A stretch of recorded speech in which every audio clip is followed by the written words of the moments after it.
काही गोष्टी मनाच्या खूप जवळ असतात. अशातलीच एक फिल्म दे धक्का. आणि अर्थात आता ती हिंदीत होते आणि दस्तूरखुद्द महेश मांजरेकर ती दिग्दर्शित करतायत. हिंदीतला कमबॅक संजय दत्तबरोबर पुन्हा एकदा सूर जुळणार आहेत. म्हणजे अर्थात ते मैत्रीचे सूर कायम होते आणि अर्थात आता ऑनस्क्रीन पुन्हा असणार आहे. आणि ओमंग कुमार, संदीप सिंग दोघंही निर्माते म्हणून या प्रोजेक्टमध्ये जॉईन होत आहेत. आपण त्यांच्याकडून जाणून घेऊया की निश्चित कशा पद्धतीचा, कारण 2008चा काळ, मराठी सिनेमा आणि तो पुन्हा नव्याने रिक्रिएट होतो आहे हिंदीमध्ये. माहीत दादा, सगळा मॅजिकचा भाग. म्हणजे हा खूप वर्षापासून तुझ्या डोक्यात होती. नाही, तो सिनेमा मराठीत झाला तेव्हाच माझं लक्षात आलं की त्याला लँग्वेजचं बॅरियर नाही आहे. तो सिनेमा कुठल्याही भाषेत होऊ शकतो. बेसिकली एक तर म्युझिक खूप त्याच्यात त्याचा सोल असल्यामुळे, आणि म्युझिक अँड डान्स, त्यामुळे art is a soul of the film.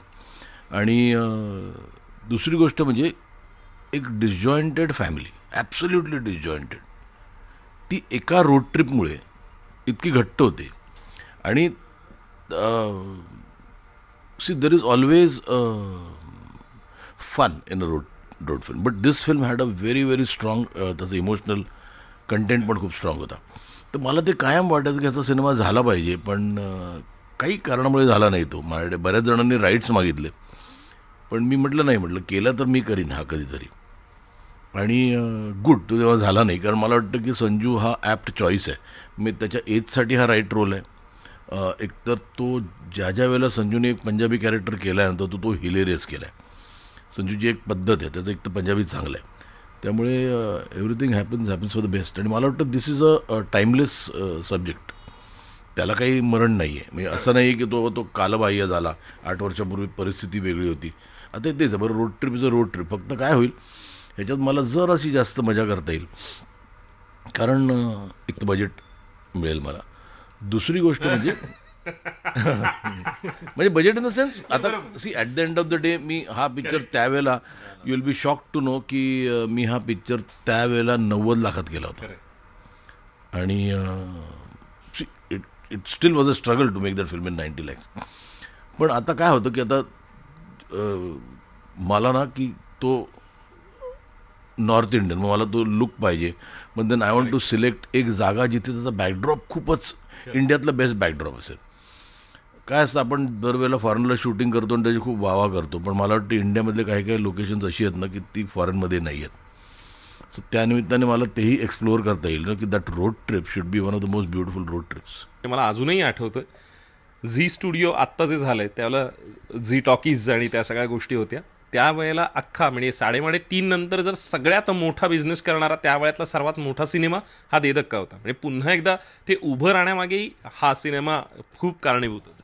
हो, आणि कसं आहे, मी सिनेमा बनवला त्यावेळची परिस्थिती जराशी दहाकच होती. झीने नुकतंच मार्केटमध्ये पदार्पण केलं होतं आणि दे हॅड रिअली बॅक्ड 3.5, आणि एक त्यांनी त्याचं सक्सेस मॉडेल करून दाखवलं होतं. बट मी पिक्चर बनवला तेव्हा मी हाच विचार करतो की याचं मार्केटिंग कसं करणार, आणि इट वॉज गॉड सेंड. मी झी डिड इट अँड Zee did it really really well. आणि त्यावेळेस the film did a business of 14 crores plus, which was huge, म्हणजे 8 वर्षापूर्वी. आणि म्हणजे मी एक्सपेक्ट केलं की हा पिक्चर साधारण एक 5-6 कोटी रुपयाचा बिझनेस करेल. बट इथे ना मला एक चांगली गोष्ट नमूद करायची वाटते ना. समवेअर आपण खूप लोकांना क्रिटिसाइज करतो. झीने ना त्यावेळेला मला हा picture, I just hold it off. मी म्हटलं की because I wanted the film to do well. म्हटल्या ते चर्चेमध्ये ते म्हणाले की आम्ही विल टेक इट ओव्हर. म्हटलं घ्या. And I sold it at a loss of 10 lakh rupees. No I don't depend at all. या प्रॉब्लेम काय आलं, पण त्यांनी ज्याला रिलीज केला, I just wanted it a good release, आणि त्यांनी रिलीज केला आणि it just picked up from day one. The next, not even 3 days later, they gave me a check of 20 lakh rupees, which they did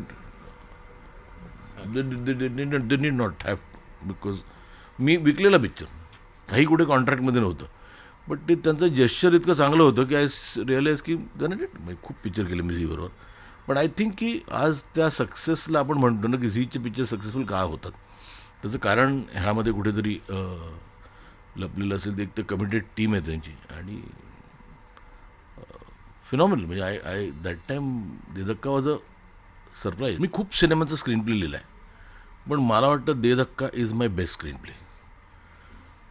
content मी कदाचित दे धक्कापेक्षा चांगला लिहिला असेल, म्हणजे Astitva is by far the best content I have return.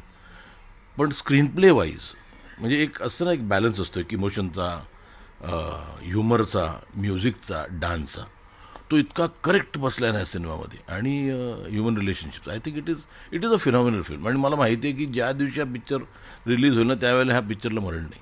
उमंग जी, आप producer की तरह जुड़ रहे हो, एक क्रिएटिव बतौर निर्देशक होना और एक मॉनिटर करना फाइनेंशियल स्टेटस एज वेल एज एक दोस्त के साथ काम करना, कैसा एक्सपीरियंस रहेगा, या क्या ट्रिगर पॉइंट था कि ये फिल्म आपने चुनी? हम देख रहे थे कि जो हमारी कंपनी है लेजेंड स्टूडियोज़ किस पिक्चर से जुड़ सकती है. एंड महेश जी एक very good friend and he is such a fantastic director that we were looking out for to pick up मतलब एक कंपनी में से मैं ही डायरेक्ट नहीं कर सकता, तो हम कंपनी में अलग अलग नाइस डायरेक्टर्स जो अपने थिंकिंग मैच हो सकते हैं उससे जुड़ना चाहते थे. And we wanted a very niche product. Mean यहाँ जो भी निकलेंगे ना पिक्चर सब नीश करके निकलेंगे. तो ये संदीप जो मेरे पार्टनर हैं उन्होंने जब बोला कि दे धक्का करना चाहिए, तो मैं बोला देखी तो है मैंने, मेरे को वापस देखनी है. एंड महेश जी का नाम आता तो suddenly you get a respect to the thing. हम ऐसे ही कोई पिक्चर नहीं बना रहे. Obviously it's a fun film, it's Dhamaal film and comedy करना था हमें, लेकिन सम रिस्पेक्ट के साथ. तो this film is a journey film I always love. खुद हम ट्रैवल करते हैं, जब भी शूट करने जाते हैं ना, तो जर्नी जो होती है वो एक मेमोरी की तरह हमेशा रहती है अपने माइंड में. तो this is such a film. Every character you see it in a different way. हर से आप ऐसे जुड़ जाते हो कि ना हमने कभी ना कभी ऐसा किया है. एंड संजय दत्त जी जो आ रहे हैं साथ में, that's a good combination. Welcome. It's like they both create magic every time. And this is a new thing, comedy in that way. I am just waiting for it to start. 2008 था, 2016 है, और obviously we have come a long way since what we used to make, but still that thing works. So I think it can work now also, and that's why we have joined hands. Mahesh दादा, संजू बरोबरचं तुझं एक नातं, म्हणजे आजही तुझ्या घरी असलेला तो मोठा फोटो, त्या सगळ्या गोष्टी, तुझं त्याचं दर टप्प्यागणित इतरांची नातं बदलत गेलं, किंवा त्या सगळ्या गोष्टी मी त्याच्या आयुष्यातले चढ उतार खूप जवळून पाहिलेस. अशा वेळेला कधीच साथ सोडलेली नाही आहेस. त्या सगळ्या गोष्टी पुन्हा आता तो सेकंड इनिंग सुरू करते, आणि तीही तुझ्याबरोबर. काय मी काय झालं, Vaastav was an experience for me. म्हणजे मला वाटतं की वास्तव इज संजूच्या आयुष्यातलं कॅथार्सिस असेल, माझ्या आयुष्यातलं कॅथार्सिस असेल. तो एक वेगळा एक संजय दत्त दिसला मला. पण काम करताना माझ्या असं लक्षात आलं की तो काय थोडासा चाइल्डिश आहे. तो वाईट नाही आहे. कधी कधी I don't know, may be त्या एन्व्हायरमेंटमध्ये वाढल्यामुळे, लाडात वाढल्यामुळे कधी कधी त्याचे डिसिजन चुकले असतील. पण ना तो खूप स्पॉन्टेनियस आहे ॲज अन ॲक्टर म्हणून. त्याला काही इनिबिशन्स नाही आहेत, but he needs to be told की काय हवं आहे. तर ही इज फॅन्टॅस्टिक. आणि त्यानंतर मी काय आहे तो वास्तव हा रिमेंबर केला होता. पण मला वाटतं मी संजूचं काम, मी पिता नावाचा पिक्चर केलेला, तो फार चालला नाही. जरासा मला वाटतं तो त्या काळासाठी जरासा अर्ली केला मी picture. The audience couldn't take it. Kurukshetra खूप चालला. आय डोंट नो, मी पण कुरुक्षेत्र हा वास्तवपेक्षा जास्त चालला. पण पिता चालला नाही. पण आउटस्टँडिंग काम केलं त्यांनी, अबाउट अ फादर. आणि ते कम्प्लीट एक देहात आणि फिनॉमिनल काम केलं. तो गावात पाण्यासाठी त्या मुलीसाठी झटणारा एक माणूस. आणि त्यानंतर मी विरुद्धमध्ये त्यांनी चांगला एक रोल केला, खूप छान रोल केला. त्यामुळे लाईफ ऑफ तोयसीमध्ये तर एक वेगळं टोक होतं त्याचं. आणि तर समवेअर मला त्याच्यावर करायचं होतं. पण आता काय होतं की मी माझा स्वभाव तो नाही आहे की मी सिनेमाचं शूटिंग संपल्यानंतर मी फार लोकांबरोबर नाही, फिल्मी लोकांबरोबर नाही जात. मला तसा मित्र कोणी नाही आहे इंडस्ट्रीत. एक मित्र आहे जो ज्याच्याबरोबर मी कामच केलं नाही, ज्याचं नाव आहे सलमान खान. मी ॲक्टर म्हणून काम केलं आहे, पण मित्र असं नाही. त्यामुळे पण संजू वॉज देअर, पण मी काही रोज त्याकडे जाऊन बसत नव्हतो. आणि संजू आला, माझ्या डोक्यात होतं, मी त्याला भेटलो. त्यांनी बोलवलं मला आणि म्हणाला काय चाललं आहे. म्हटलं काही नाही, माझ्या डोक्यात काही नव्हतं. मग तुम्हाला म्हणाला मी एक पिक्चर करतो. मग त्यांनी सांगितलं पिक्चर कुठला करतो आहे. बट मला वाटतं ते आमचं रिलेशनशिप एवढं चांगलं आहे की मी त्याला सांगू शकलो की मला वाटतं की तू नको करू हा पिक्चर. फर्स्ट मी मीटिंगमध्ये बोललो, म्हटलं आय डोंट नो, मला ह्या पिक्चरचं काही पॉझिटिव्ह वाटत नाही, तू का करतोस. तर मग तो पण नाही केला त्यांनी. आणि सडनली माझं लक्षात आलं की De Dhakka is the right film for him. म्हणजे मुन्नाभाई तर नक्कीच आहे. म्हणजे त्यांनी आता मुन्नाभाई म्हणून कोणी दुसरा ठेवला तरी ते पीपल एक्सेप्ट करणार नाहीत. पण De Dhakka will take him to a different काय म्हणतात त्याला झोन. ॲक्टर म्हणून तो चांगला आहेच, मला माहिती आहे तो काम अप्रतिम करेल. पण एक फॅमिली मॅन, परत ती खूप हिरोइझम नाही आहे त्या पिक्चरमध्ये, पण is a very human man whom you can touch, whom you can feel, असं ते कॅरेक्टर आहे. त्यामुळे संजूमध्ये वॉर्मथ आहे जे दिसत नाही. बरं त्यांनी काय केलं, त्याने एक वॉल बनवली just to hide behind it. कारण त्याची ती सेन्सिटिव्हिटी लोक पोचू शकत नाही. पण I know behind that wall is a extremely sensitive and childlike person, जे मला ह्या सिनेमातनं बाहेर काढता येईल. उमंग जी, क्या लगता है लेजेंड स्टूडियो का आगे का कैसा होगा या क्या मोटो है उसका? To make good films, niche films, okay, which will stand on its own, and कोई पिन पॉइंट नहीं करेगा यार यहाँ से, मतलब पिन पॉइंट ये करना चाहिए कि यहाँ से जो पिक्चर आती है अच्छी आती है. It's a golden midpoint of art and it's a parallel cinema or it's not parallel cinema, it's good cinema. What we grew up seeing and we want to show it to the world. You know, ऐसी आनी चाहिए. और you know, कोई picture हम देखना अच्छा नहीं, पसंद नहीं करते, तो ये यहाँ से जो भी पिक्चर आएगी, you know, it should be an actors best film, ऐसे हम सोचते हैं. And to get in touch with him and you know to get that genre back, and he is such a master, he is done such various direction. I mean इतने हैं, like कहाँ वात्सव, कहाँ अलग अलग जो स्टोरी टेलिंग इनकी है ना. एंड अगर आपके साथ में बैठ भी जाते हैं तो एक दिन में 10 स्क्रीन प्ले तो यूं बता देते हैं, you know. End that mean like क्या माइंड में चल रहा है इनके.